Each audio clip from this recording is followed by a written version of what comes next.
Correct. Anyhow, there's no harm in emphasizing because it always, I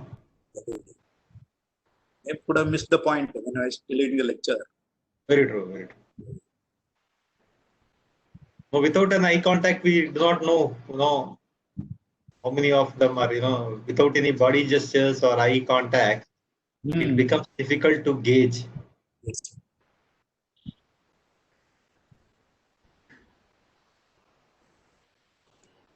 I think almost all the educational institutions have gone through this route only, sir. Online classes. That's what they. And but one problem is not all of them have the facility to come in and then take the online classes. Correct. So, right. But some of them we'll have to just send emails and then get the reply from the emails. And that's what I've been doing all the 3 months. Okay. Because what happened is they just left the whole hostel and went. They don't know that it's going to be locked for 100+ days. Correct. So they simply went and it got continued and then they are all just locked in there. Some of them would not have taken the laptop.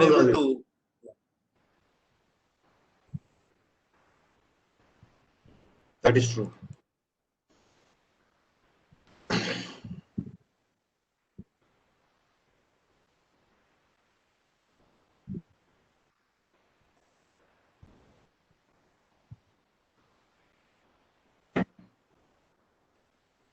You're based out of Chennai only, sir?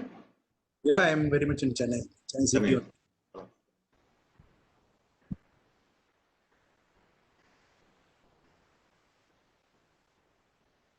No, the climate is pleasant at least today. It's good that it's raining for the past 3 days, the early mornings. Good rains. Today evening also it rained. Correct. So it's quite cool now today.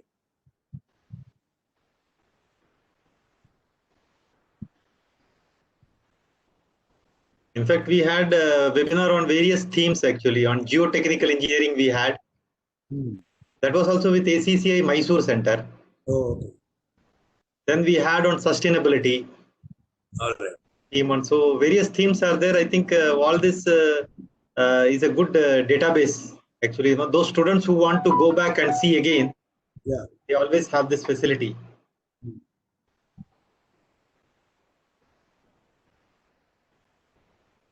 And recording and then keeping it as there, it's a government record also. Yes, we have it on lectures. Correct. Even lectures. True, very true. Yeah. We have that YouTube channel also in which they can always go and access it. Oh. FB Live, anyhow, it is there.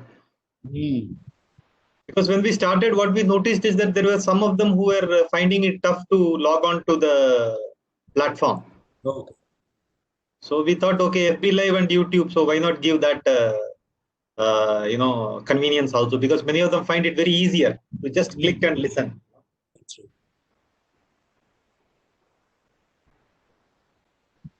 It's one advantage. You got plenty of this thing on channels to share this. Correct. And you get a focus also, on which topic one should emphasize. And, whenever that comes to the mind, you can always go through and see it, and then maybe you can find out more literature on that. A starting point.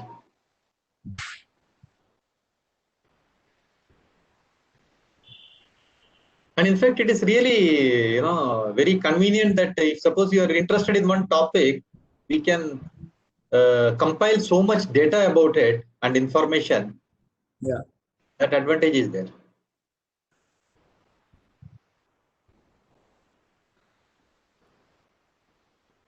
89 participants have logged in till now on this, and some of them are on Facebook Live also, I think. Oh. So mostly we will be getting questions who are they are asking on this platform. We will be able to see. On FB, we may have to clarify at a later time. Oh. FB Live, very few questions.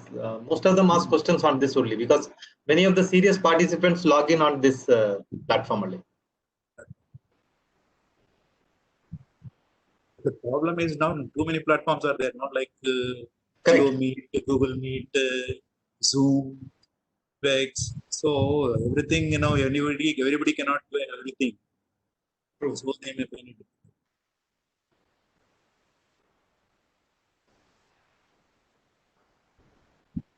But this WebEx, once you have a browser, you are able to get it. Yes, yes.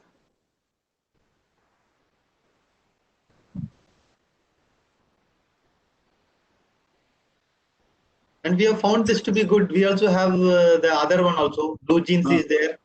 Of course, Microsoft Team is also there. But we found that this is much more convenient for webinar kind of thing. Oh, okay. Maybe for meetings and all, we can go for other platforms. Yeah. Somebody is asking us to start the session. Oh, it's 11. Yeah. So good morning to all the professionals who have logged in, and good morning, Sekar Saab and Dr. Tirunakarasu sir for having come over here. In fact, this 4-day series in collaboration with ACCI Chennai Center, we are going to have on the theme. This is on building construction and maintenance, the latest trends, and I'm sure that many of you civil engineers who are interested in this topic would surely pay attention to this. We have been conducting this series of webinars over the last few months, and this is the 77th webinar that we are having, and on various themes we have conducted. So for those who are interested, you can always go to our YouTube channel and see for those, because the thing is that we have topics ranging from geotechnical engineering, reinforcement detailing, sustainability in concrete mixed design, and there is a lecture on sustainability even by BAS officials also. So I do not want to take much of the time. Let me invite Dr. D. Tirunakarasu sir, ACC Chairman, Chennai Center, for welcoming the audience. Over to you, Dr. D. Tirunakarasu. So, dear moderator of the 4 days webinar series, Engineer Anil Kumar Pillai, General Manager Technical Services, Ramco Cement, Engineer T. Surya Prakash Reddy, Assistant Manager Technical Services, Ramco Cements, my beloved speaker of today's webinar series, Dr.M Sekar, Honorary Professor and former Dean, Anna University, members of Association of Consulting Civil Engineers India from various parts of India, especially from Chennai Center, other invitees and participants of this webinar series. On behalf of ACCI Chennai Center, I extend a warm and courteous welcome to each and every one of you. I also, on behalf of ACCI Chennai Center, express a grateful thanks to all the 4 respective speakers, the platform provider Ramco Cements, and all the participants. Also, I thank the organizers, ACCI Chennai Center and Ramco Cements, for having given me the chance of delivering this welcome address. Association of Consulting Civil Engineers India is a national body of civil engineers working towards betterment of civil engineering profession, safeguard interests of civil engineers. ACCI has taken the lead in grouping all civil engineers together for effective coordination among the members to share mutually knowledge over experiences, problems, and solutions with the help of several success stories. Association of Consulting Civil Engineers India was formed and registered under Societies Act in 1985 by a group of consulting civil engineers from Bangalore. Initially, it was called Association of Consulting Structural Engineers, was renamed in 1987 as Association of Consulting Civil Engineers India. ACC, headquartered at Bangalore, has pan-India presence with 5,000 plus members associated with 22 centers. The Chennai Center is carrying out several technical activities. Several consulting civil engineers from in and around Chennai are participating in such activities for dissemination of design, planning, retrofitting, structural, construction, rehabilitation problems facing during execution of major infrastructure projects, materials, composites, admixtures, etc. In these 4 days, Dr. M Sekar, Honorary Professor and former Dean, will be discussing today on 3D printing technique and its application to concrete construction. Engineer Karthikeyan, civil engineering consultant, will be discussing tomorrow afternoon foundation failures, causes, preventions, and remedies. Dr. Colonel P. Nallathambi, principal structural consultant, will be discussing on 15th July, the topic being the good construction practices in RCC buildings.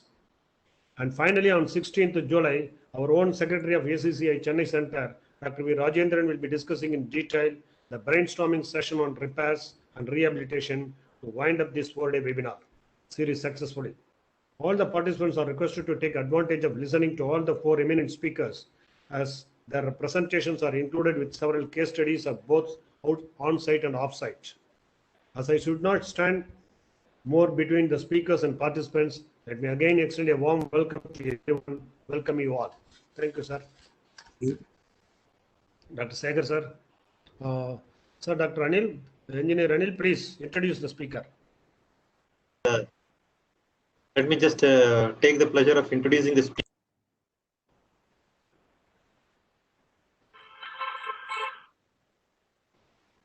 You're able to hear me now? Yes, sir. We have Dr. M Sekar, who is the former Dean and Honorary Professor, Anna University, Chennai. Dr. M Sekar, who does not need any introduction because he has been in the academic field for quite a number of years. But for the benefit of few of them who have logged in now, let me just introduce him. He is currently the Honorary Professor at Chennai University. He held the post of Dean in College of Engineering, Guindy for 7 years. He had graduated from the same college in 1976 and did his master's and doctoral program also from the same institute. He has 45 years of teaching experience in civil engineering. He has held various administrative positions in Anna University, including the member of convener committee to carry out the responsibilities of vice chancellor. So let me invite Dr. M Sekar and thank Dr. Tirunakarasu for that welcome address. Over to you, sir. Dr. Sekar, I will just stop sharing so that you can share your presentation. Thank you. Thank you, Anil, and thank you, Dr. Tirunakarasu. I thank Association of Consulting Civil Engineers and Ramco Cements for this great opportunity to be on the platform here and then to share some little knowledge which I have on some topic which is very relevant to the current needs of the construction industry.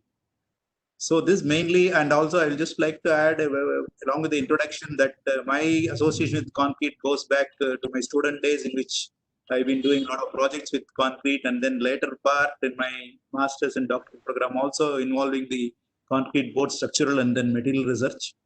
I was really fortunate to head the Indian Concrete Institute of Tamil Nadu Center, being the secretary and also being the president for 2 terms there. So that way, I really was so happy to accept this topic and then to deliver this. And mainly, I've chosen this topic because of the recent techniques and recent technology development.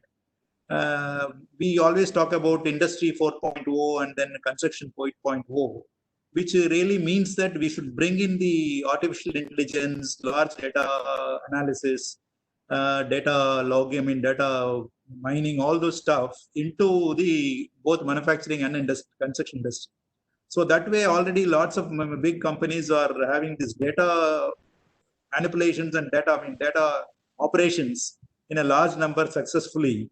And the way the artificial intelligence also can be brought in here in this particular industry by this particular technique of the 3D printing. So that's why I thought that though we talked about it and then a few institutions are engaged in doing this research and successfully come out with some structures, still it's a long way to go as far as our country is concerned. Though in other countries it has taken a good shape and then going very well.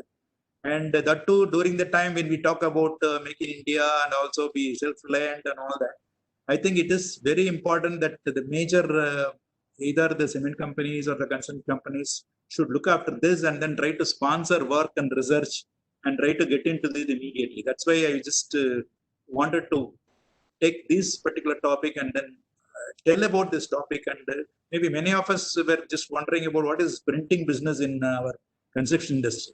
So that is why I thought that to clarify that. So my lecture will be of mainly of 2 parts. One part will be mentioning the technique of 3D printing, which is mainly there already very much there in the manufacturing industry.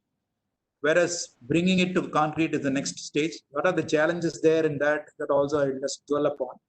And I'll throw open this particular technique to be adopted by especially the institutions and the companies, so that in the near future, we just start doing lots of projects under this 3D technique. So let me just sharing my screen.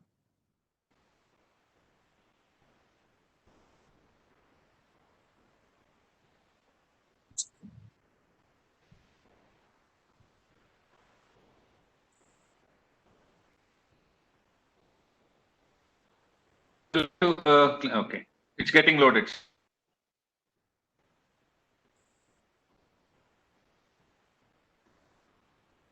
All right, this is a technique and its application in concrete construction, as I told you already. So we'll be first dealing with the 3D printing technique and then come over to the concrete and how it is applied and can it be applied, how can it be applied in concrete construction? What are the challenges that is really faced when you go to the concrete stage? Because it is already well proven one in the manufacturing industry, what we call it as rapid prototyping. That's what the people call their industry 4.0.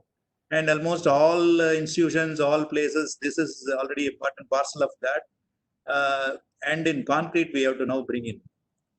Now, as I told you, in the manufacturing industry, there are two types of manufacturing. One is called subtractive. That's what we have been doing all the time. All your lathes, milling machines, drilling machines, all those machines can be categorized under the subtractive manufacturing technology because you will be removing material. Please understand, you will be removing material from the given block and then trying to get your required product.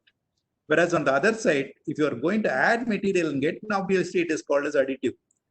Now look at this all machine, which is very familiar to us, wherein you can perform all sorts of planing, cutting, drilling, milling, all those things, which can also be coupled to a computer so that CNC also can be brought in and all these operations, as these processes can be done through a computer operation also, then we get your CNC machine. What you see here is the process with which we are doing. You've got a big block, you can just see a big block is being cut to get the required shape there. So this is the subtractive manufacturing, which you have been always accustomed to and we have been resorting to all the time. Whereas on the additive manufacturing, it is, I can just call it as a layered technique because any model which can be thought of a combination of or a totality of two-dimensional layers present in that model and try to build layer by layer, add layer by layer, then you got what you call it as this additive manufacturing. As you see in the left-hand side, there is a model which is actually consisting of planar structures, as you see on the right side. So each is built as a layer. This is built one after the other, then pressed together, you are going to get the required model. So it requires in a digital language that you have a model which is clearly designed, defined in a digital design. Then you turn it into a real physical object. That's what is going to be your digital fabrication. Now, what is this printing business? Why do we call it as printing? Now, you know very well, ordinary printer is there, which is taking from the system, whatever document, Word document or whatever document, it is going to be brought into a printer and then is getting printed. So in this printing process, if you watch, it is simply a two-dimensional plane wherein you are spreading in two directions on the paper or the base canvas. So it's a mass reproduction of text or images, as you can clearly see. Now this is done in, as you watch the two words, mainly two-dimensional and two directions. That's what is happening in our ordinary 2D printing. Naturally, that's why we call it printing. But strictly speaking, now I want to add 2D because we are going to one more dimension in this particular case. So you just see, I'll just play a small video wherein, because I as a faculty or as a user, I was totally amazed when I just looked at the first XY plotter which we bought. So just look at the video.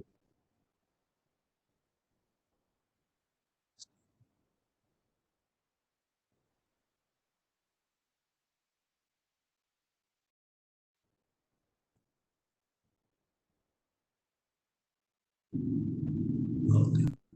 So I just watch out this because it's not playing. You just have a frame. This is basically very important to note. This is two frames are there in which a movable arm is there. This movable arm has got a pen, which is plotter pen, which is going to move on to the paper. So by the movement of the pen in the both in the X and Y directions, whatever received in your system as a picture, it is going to be drawn here. This is what is the operation of the XY plotter. And it is very fascinating to get the pictures coming just like that onto the paper. So that's your 2D printing. I'll also try to play one more video, which is recently in the WhatsApp we just got. Many of you also would have got this.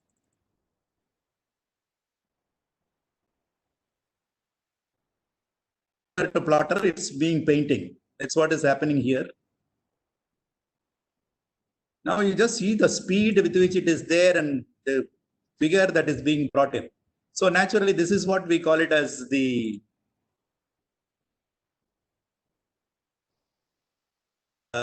the 2D printing.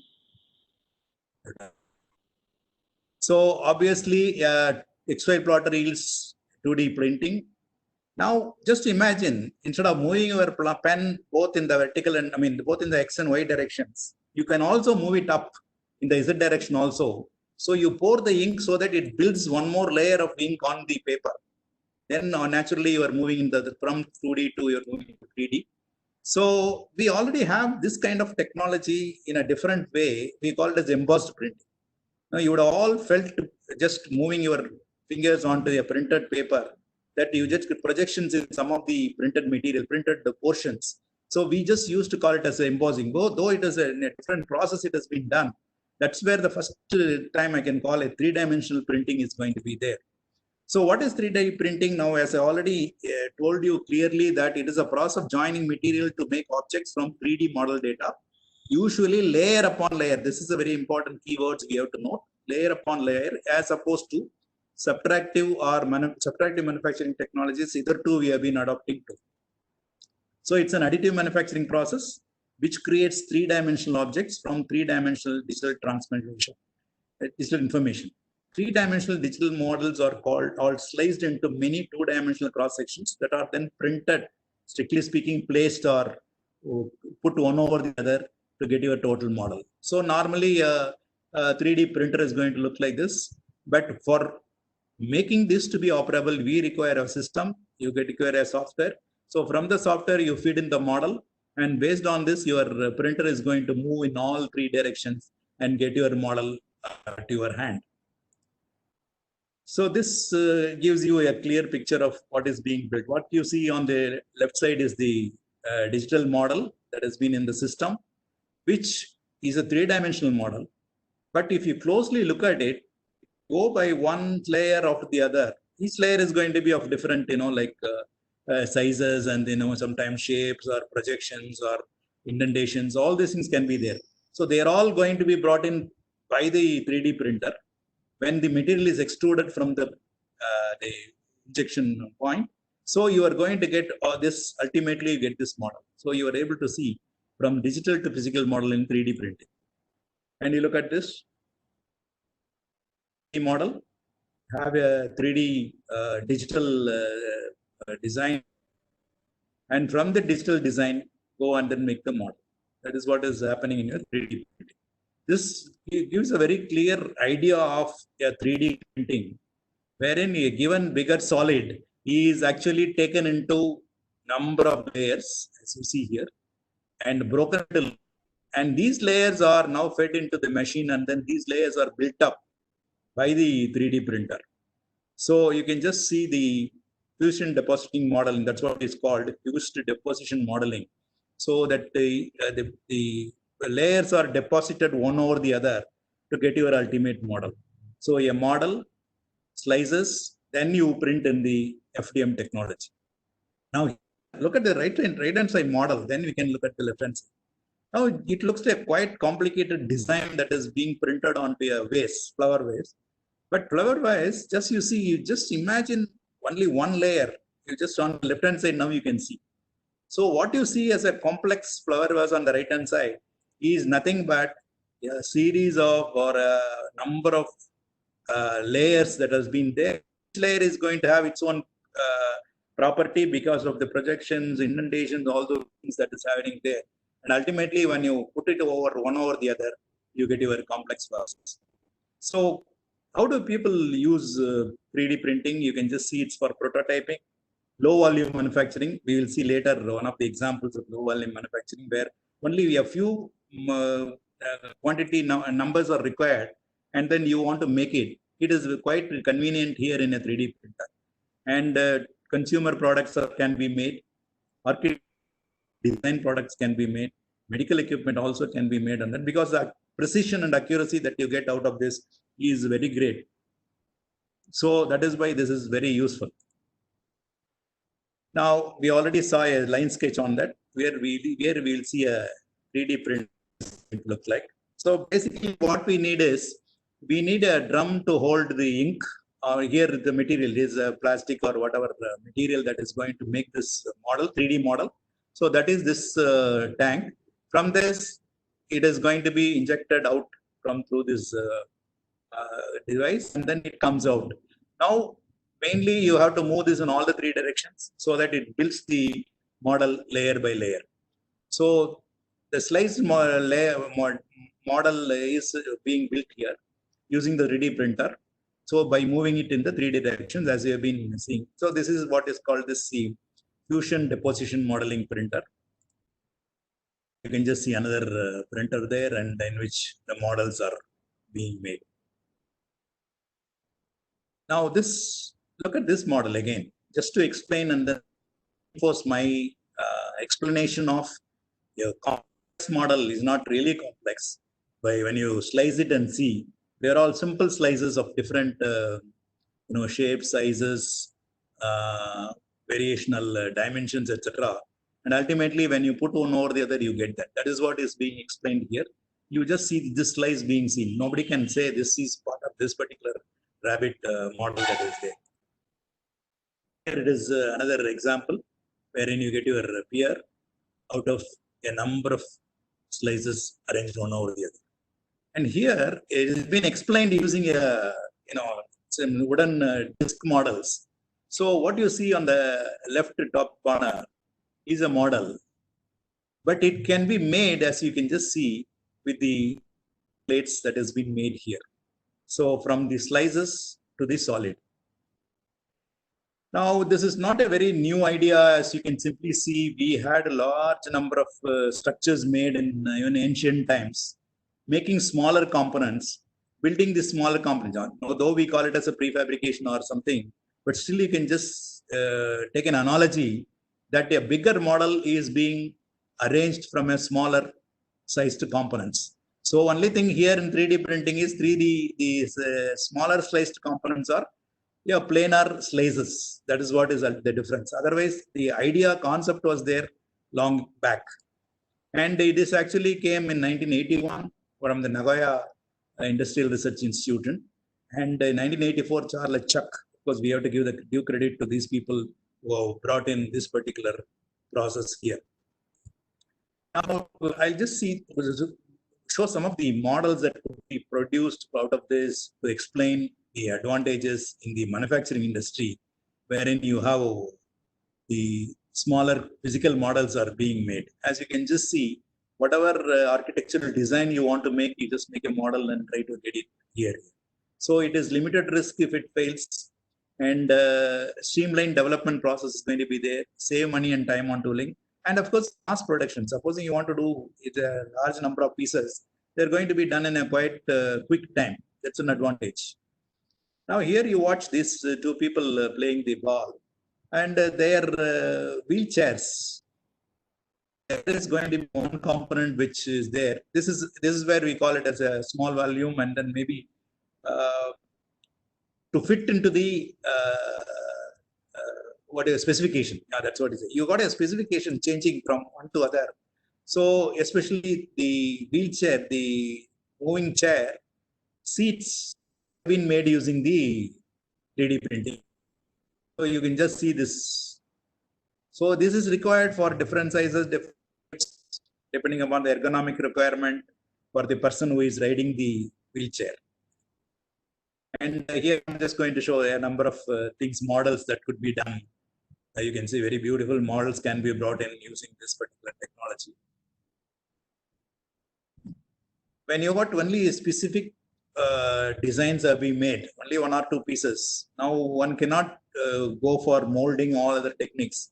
Whereas in the 3D printing technique, it is going to be quite handy and easy to make this low volume manufacturing also. Now, obviously, this is a very involved technology, as you can clearly see.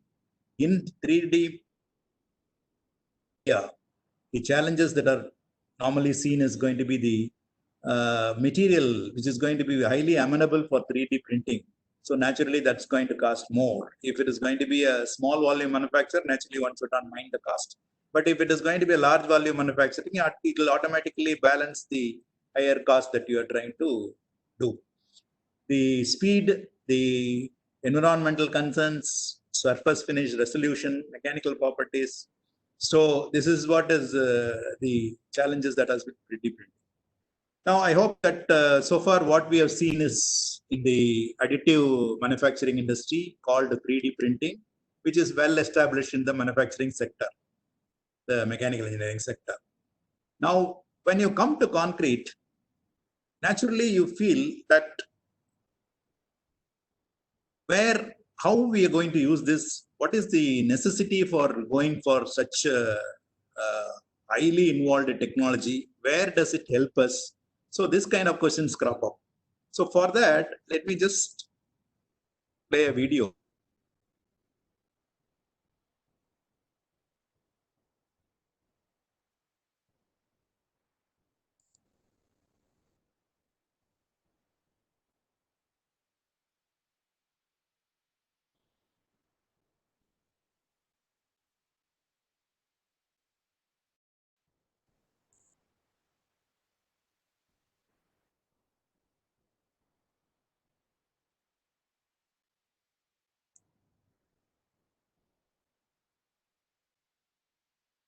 You see is actually made using the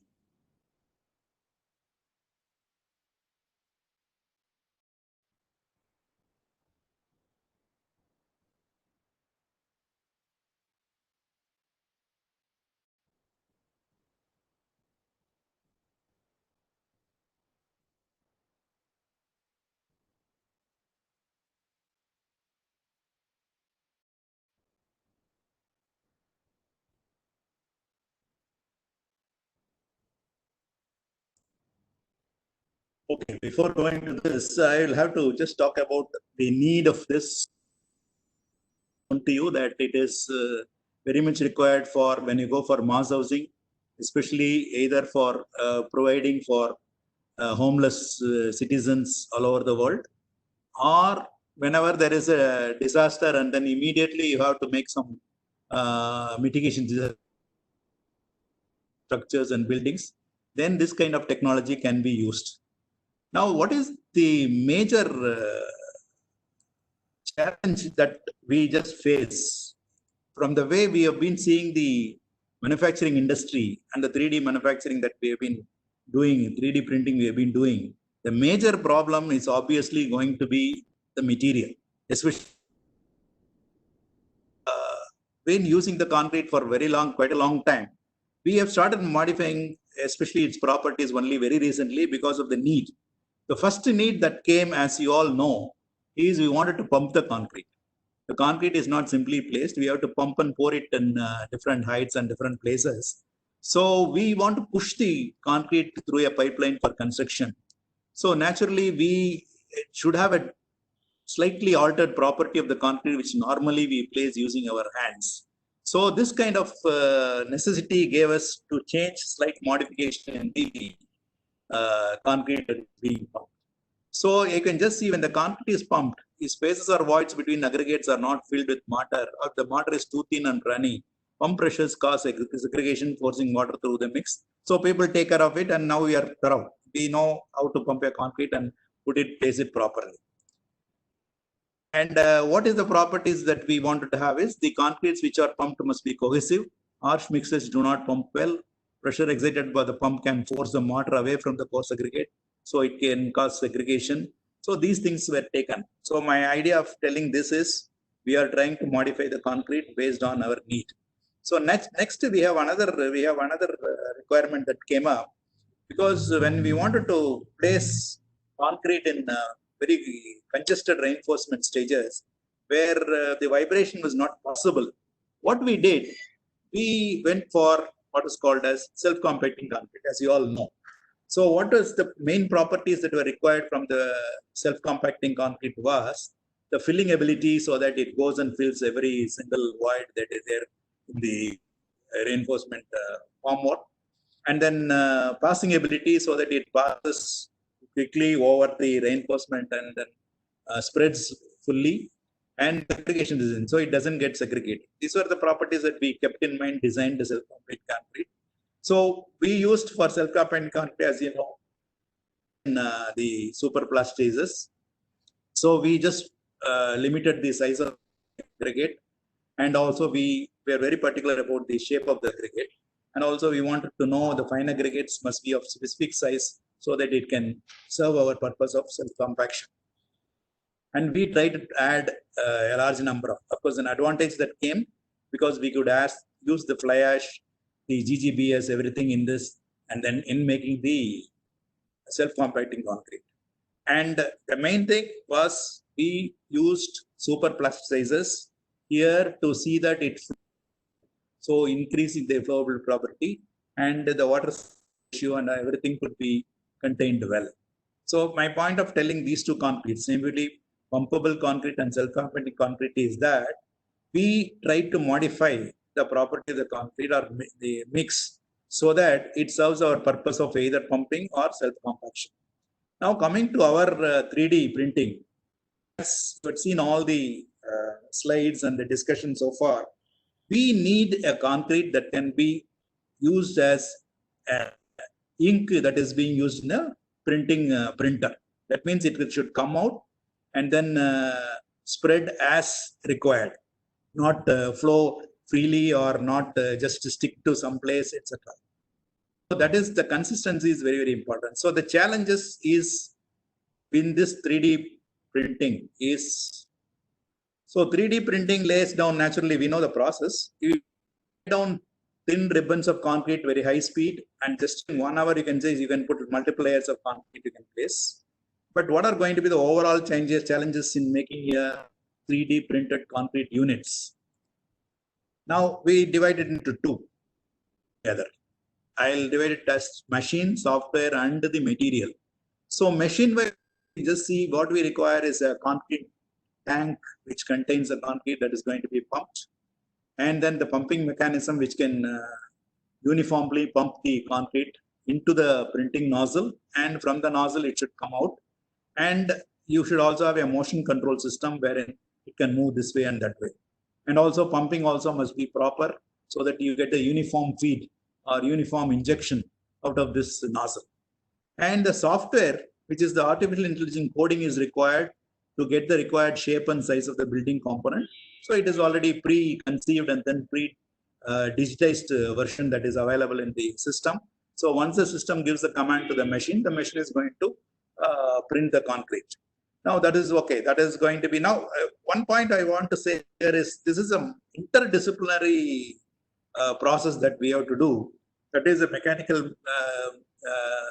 component is there in the pumping mechanism, and then you have got software in the artificial intelligence is involved, and mechanically you have to move the thing. So it's an interdisciplinary system. Our part is mainly on the concrete side, so material side. So material challenge, as you can see, materials play a key role in the 3D printing, not only in construction, even in the 3D manufacturing. So the material used must blend design, adequate consistency and workability. For structural applications, this predominantly means a concrete base consisting of cement, sand, and other additives which can modify the property of the concrete. So the material, what is the challenge? If you just see, the material of concrete to suit 3D printing demands a mix with uniform consistency. It demands pumping at uniform speed, and it demands placing through a nozzle. Concrete should go through a nozzle, uniformly come out, and then get itself spread as required. And it is stability in position layer by layer. We have seen that it is only 3D printing, so it should be amenable for getting one layer over the other. And then also, very importantly, the next point, as I say, interlayer compounding. What I say is, you place first layer, then come and after a few minutes or seconds or time, you come and put the next layer. These two layers blend with each other and then form one single unit. That's what is happening when you are trying to do and you want to do it also. This is achieved easily in the plastic 3D manufacturing technology, but in concrete, it's going to be a great challenge because the concrete, once placed, may harden itself before the next layer comes. So these are the challenges that are there. And added to that, we always have we require the required strength in the concrete that we place layer after layer, and then they get product should have the required strength. This is what is the material challenge. Overall, you can just see it requires lot and lot of research to get concrete mix out of this. So, which based on this various material, the as follows. The properties of 3D printed concrete can be expressed as extrudability. That is, the concrete should get extruded out of the nozzle. So that should be possible. So you can't imagine a big aggregate or coarse aggregate there coming in and in between and getting stuck in the nozzle, all those things. So accordingly, the size and everything is determined for this. Mostly we can call it as a mortar mixture if you want to call. So that is what extruded, and with necessary speed onto the floor, onto the place where just we have. Imagine, keep in mind, there is no formwork, there is no mold. This comes and gets settled one layer over the other and get formed as structure. That's what. So that is the to come out of the. Then flowability. When you say flowability, it is the measure of workability, which we have been very thorough with all this time. So it should be workable mix, which can get contained in the container or the tank that is there. From the tank, it must be able to be pumped into the nozzle. From the nozzle, should come out and then flow out and then spread itself. So that is the flowability. It's similar to whatever we had in our self-fermenting concrete. What we do is we only simply take it out of a cone and then make it spread on the floor and try to see the spread diameter that is going to take place. So that is what is the characteristic of flowability that is required for a 3D printed concrete. So you must have a particular flowability characteristic so that it forms a layer easily. Then buildability. So when you just place it on the side, it should not simply flow and then run everywhere. It should go and then stop as one particular, whatever size we want to keep. It should get a layer of required size and thickness should be able to be formed. This is what we call it as the buildability. So when you nozzle and make it flow and then make it form a layer, what we require is a good compressive strength must be there. Not only after hardening, even when you are just placing, you put a first layer, then you put the second layer. Supposing the first layer is weak enough, the second layer will go and then go into it and make it a one single spreadsheet. So that should not happen. So the first layer should be strong enough to stay as that layer, and then have the next layer coming on top of it. So this is what is the compressive strength we define here. The compressive strength of whatever product that is also required from the concrete that you are trying. The open time is another characteristic that is specifically for 3D printed concrete here, because whatever we mix, it's not going to be just poured in 1 second or 1 minute or so. So it has to be there for some time, and then it is coming out of the nozzle over a longer period of time. So that means the concrete has to sustain its workability over time. That's what we say as open time. So this is also discussed. So you can just see a material which we design, a material we think and then try to get, should try to satisfy all these properties of extrudability, flowability, buildability, compressive strength, open time, everything, so that ultimately you get a material which can be used for 3D printing. Now, of course, research has been done. There are a lot of literature available, and they have just studied about these various characteristics, varying the material composition and the quantity there, and then try to arrive at a proper mix.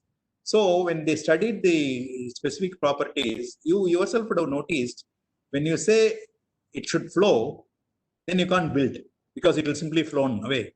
And if you want to build, then it can't flow. So they are all one opposing the other nature. So that is the real challenge here. So as the flowability increases, buildability reduces. So we have to arrive at an optimum dosage of the various superplastizer and other that we add, so that we get the proper flowability added with the buildability. Similarly, the open time increases initially with increase in dose of retarder. Here, one important thing is we are going to add retarder because we don't want it to get set quickly. But at the same time, when you are trying to pour, it should not be in a set condition or a hardened condition. So there we want to put some accelerator also. So this is a case where you both use retarder and accelerator in the mix so that you get your final product to your requirement. So an optimum dosage has to be chosen both for accelerator and the retarder so that ultimately you get your material. So this is a quite complex process. One should try to do that.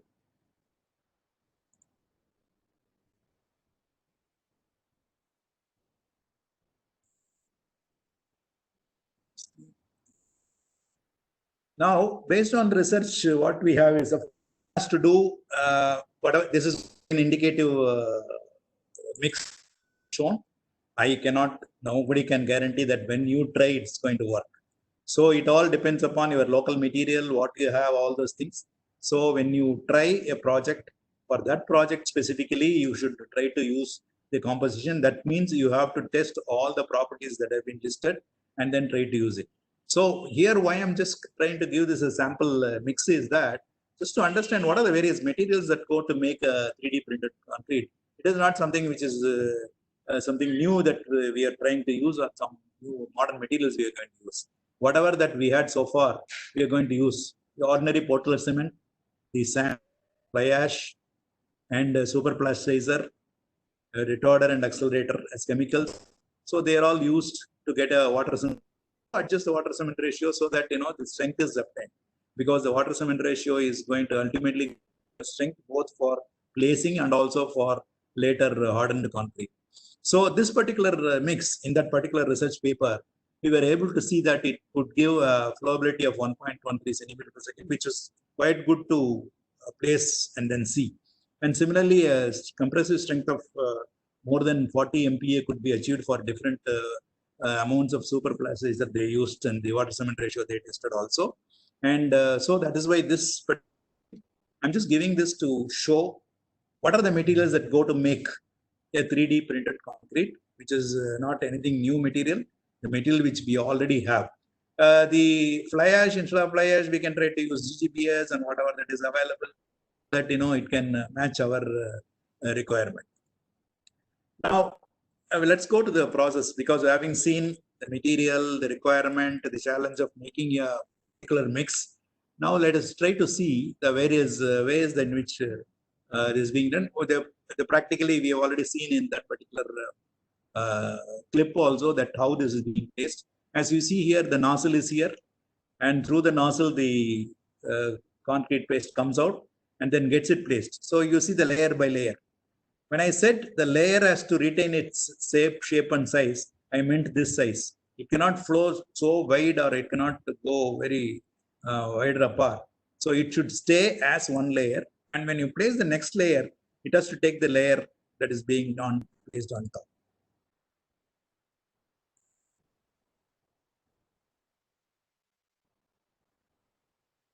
Some of the components that are made are here, in which, of course, when you want to make a building, you require a very huge printer, because the size with which the nozzle has to move up and back and forth, maybe running to meters together.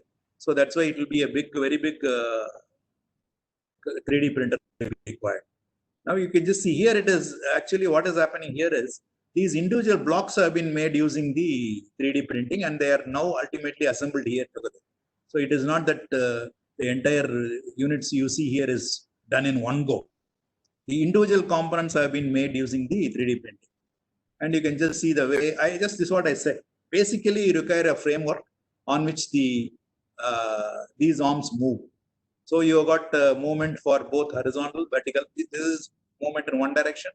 This is the second direction. Vertically, it is going to move up. This is the nozzle is here, as you can clearly see. The nozzle is here, which is going to pour in the concrete. Now, these are the small components made. This is which I would like to say. Using a 3D printer, one need not always think of building whole buildings itself. You can make beautiful components which can be used as architectural additions that are added to the buildings. So there will be a lot of requirements based on the architectural appearance that you want for a building, particular building. So these smaller components can be made even for a, as you said, low volume manufacturing. I said, even if you want only 5 or 10, you can use this 3D printer and make it and give it to the required shape, then finish that you are going to see. So you can imagine the way in which these smaller components are made with a very good finish. Now you can just see here also. Components, smaller components, as we said, these are the components made using the 3D printing. Now you just see the video also, it's moving. The process is being explained here. So the nozzle moves, pours the concrete, layers, one layer other. And you have maybe you are needed to smoothen the layers as in they finished. Here you see some of the layers are just projecting out or coming out of it. Maybe early that particular time the mix was slightly loose. So then they made it and then brought it here together. So this is the process with which 3D printing for concrete is being done. Some of the really beautiful architectural structures could be made. Components. Building normally when you see 3D printing and amazing 3D printing and all that, when you just see in your Google and see, you are able to see that. You can just see this is not the entire building has not been done by that, but the overall base has been done using 3D printing generally, and then these are all components have been made using the 3D printing model and then placed one over the other. This castle has been built. Now you can just see the way in which you can twist and turn your component to get any beautiful shape and then curve that you want to make. Just have note on this particular 3D printed component because it's going to come later. The I'm going to show this is one of the things which you can see. You can just see it's a simple model that is going to go round and round and then try to build the model. Now, if when I say that there is something that has been built using 3D printing here, you may be wondering what is it? It's a small bridge, footbridge that is being seen here. So in this bridge, there is 3D printing components have been used. Next slide you will see. Now you can just see that bridge has been constructed using these components, which are individually printed using the 3D printing technology. And they are taken and then placed, and they are pre-tested later after placing here. Now you can just see the way the bridge components have been placed. Deck has been placed, and handrails also are made there. So ultimately, you got this bridge. The final finished structure I've already shown you. I'm going to show how the components have been made as 3D printing. Now, this is what is happening. What you see is actually that this is one full unit that is being made by the 3D printing technique, wherein the individual component, you just see, this is one component that you are going to see. This is turned upside, up front and then try to connect it one over the other in the bridge that you are seeing.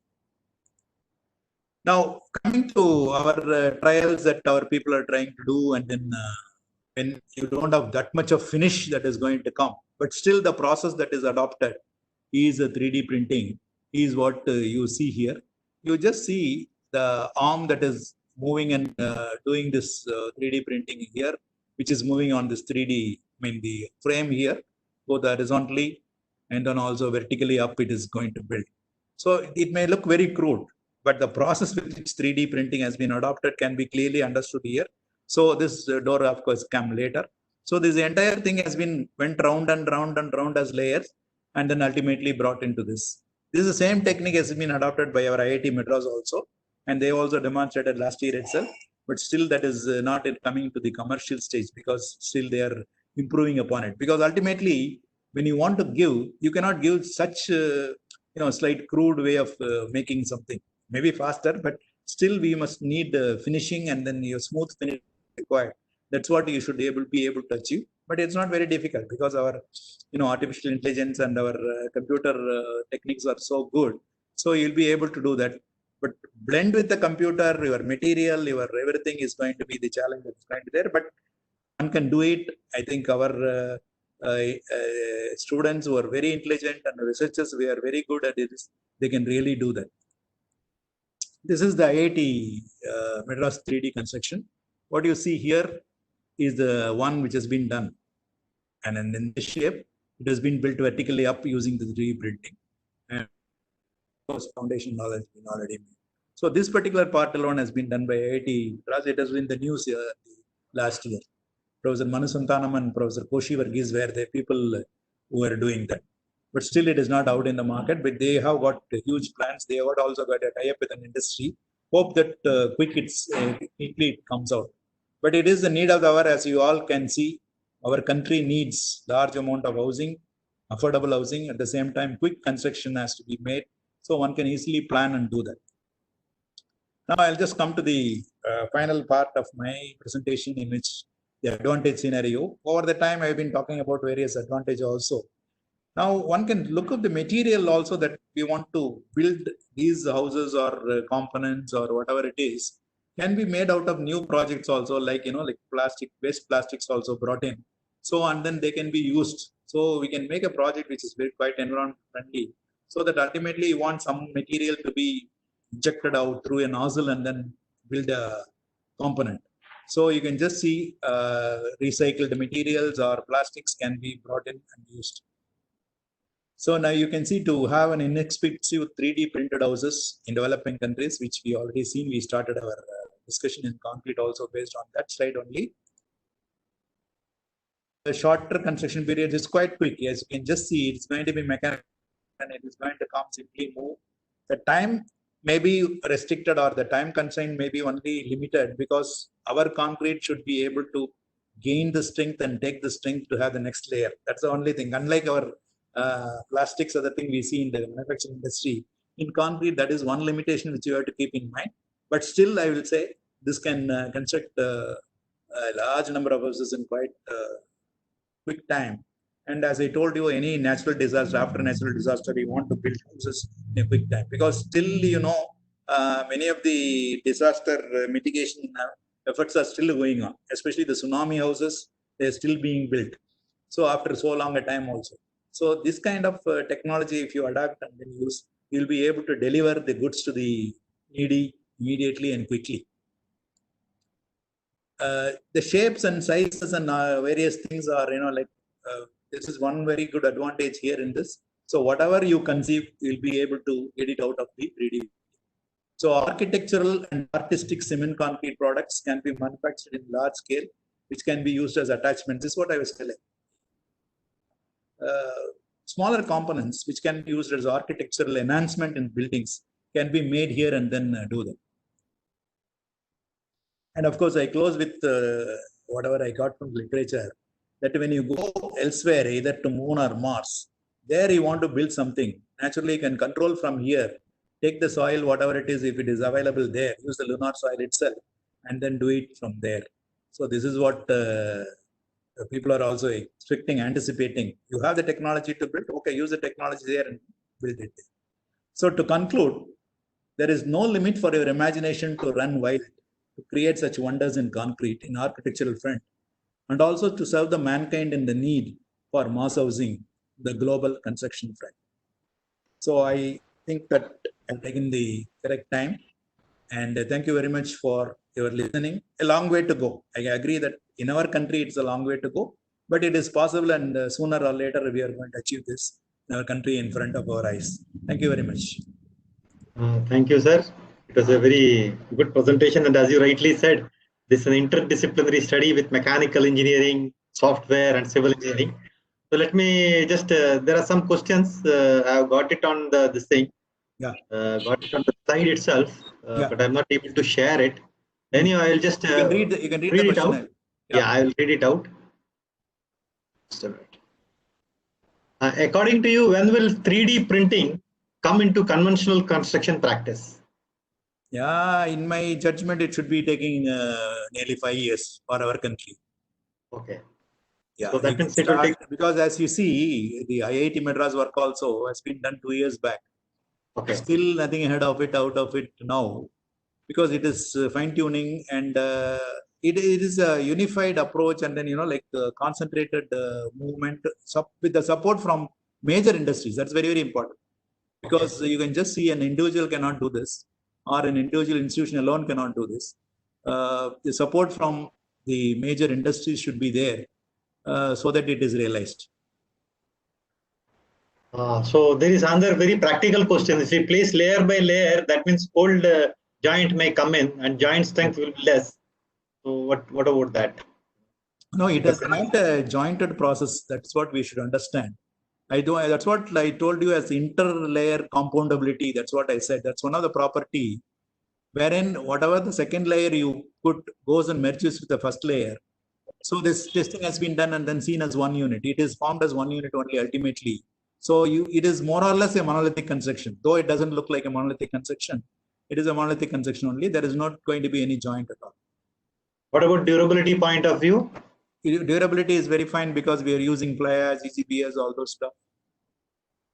Then earthquake resistance? That you design.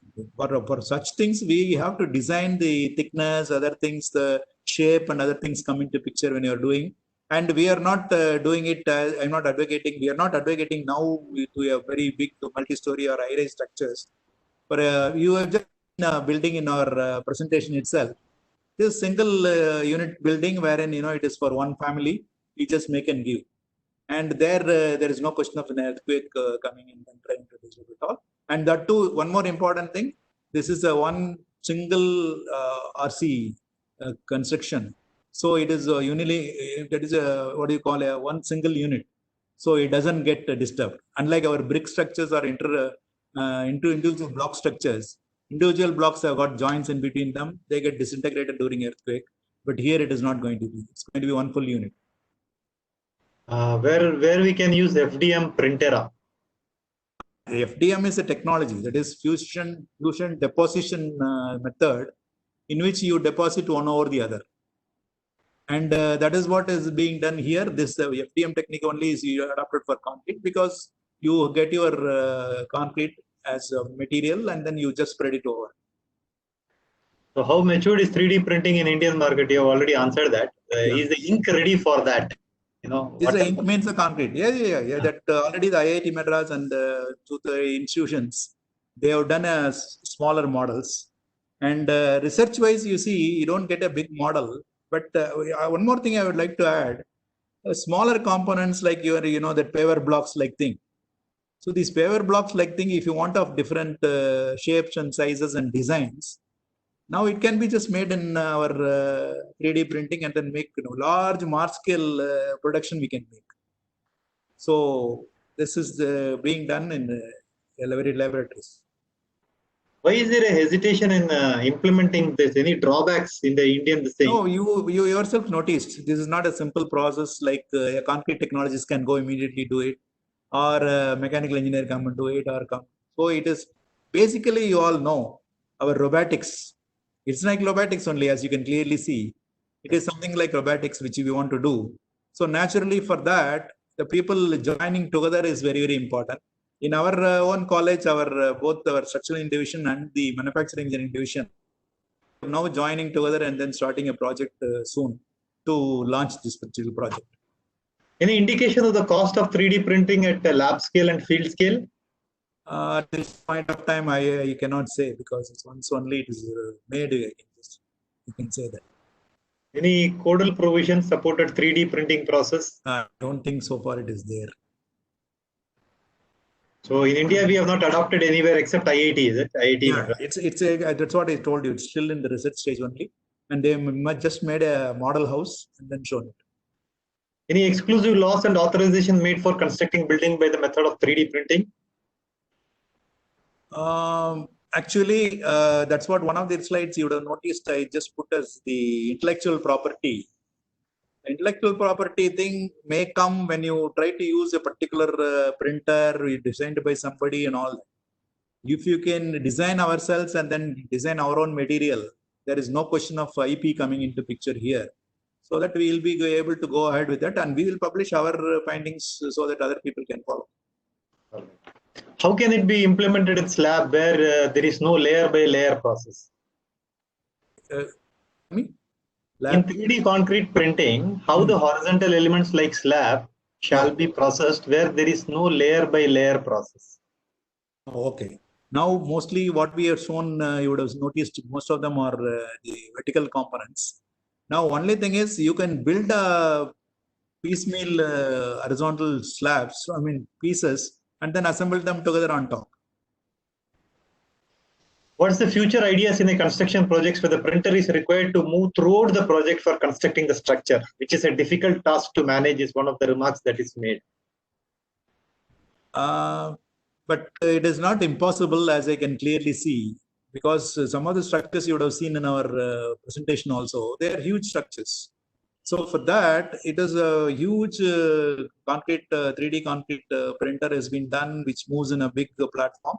So you make one house. Actually, that's what people are doing in Atlanta. They are going to do it in Somalia, I think. That they already tested that full house in the US, and then they're going to move to the African country and do that. So what happens is this particular machine makes, printer makes one house, then it is simply shifted to the next place, and then it does the next house. So that's it. I think you've taken almost all the questions, and some of them are repeated. Okay. So we will not be taking. So this, as was mentioned at the beginning of this thing, this is a 4-day national webinar series on latest trends in building construction and maintenance. So today we had the first topic on 3D printing technique and its application on, to concrete construction, which was very interesting. And as Dr. Sekar started with the right, this thing, it is not a kind of printing, but layer by layer. He explained it so nicely, and the interdisciplinary challenges that is involved. Of course, any difficult thing takes time to be implemented, and it is in the research process, and it is not on a commercial scale as of now. It will take time, but as he rightly pointed out, it is not impossible. It's very much possible. Maybe it will take time.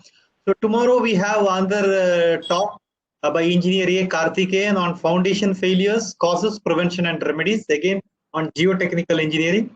So tomorrow's presentation is between 3:30 to 4:30 p.m., which may be please noted.